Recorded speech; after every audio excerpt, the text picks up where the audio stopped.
నా family star Govardhan Rao, మా నాన్న. Govardhan Rao, I love you. Thank you for everything.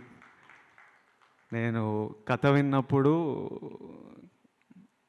బుజ్జి, మా డైరెక్టర్ బుజ్జి తన లైఫ్ నుంచి, తను చూసిన ఎక్స్పీరియన్సెస్ నుంచి రాశాడు ఈ కథ. కానీ నాకు కథ చెప్పినప్పుడు నా లైఫ్, మా నాన్న ఇవి కనిపించినాయి నాకు.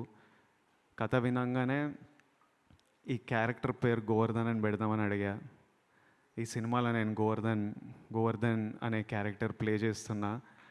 ఎందుకంటే నాకు ఈజీ అయిపోతుంది క్యారెక్టర్ ప్లే చేయడం. ఒక విజువల్, ఒక పేరు విజువల్గా అనిపిస్తే దానికి తగ్గట్టు ఒక బిహేవియర్ వచ్చేస్తుంటుంది, ఒక రెస్పాన్సిబిలిటీ వస్తుంది.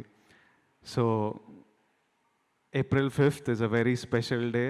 April 8th మా నాన్న birthday. I hope he feels proud about this film. మీరందరూ April 5th రోజు చాలా ఎంజాయ్ చేస్తారని మేమందరం నమ్ముతున్నాం. ఈ బట్టలు వేసుకోవడానికి కూడా కారణం అదే. మనం సెలబ్రేట్ చేస్తున్నాం పండగ రోజు, మన ఫ్యామిలీ అంతా ఎట్లా సెలబ్రేట్ చేస్తున్నాం అట్లా అన్నీ సెలబ్రేట్ చేయాలి మనము. సమ్మర్ హాలిడేస్ వస్తున్నాయి, ఫ్యామిలీస్ అందరికీ ఇదో సెలబ్రేషన్లా ఉండాలని కోరుకుంటున్నా.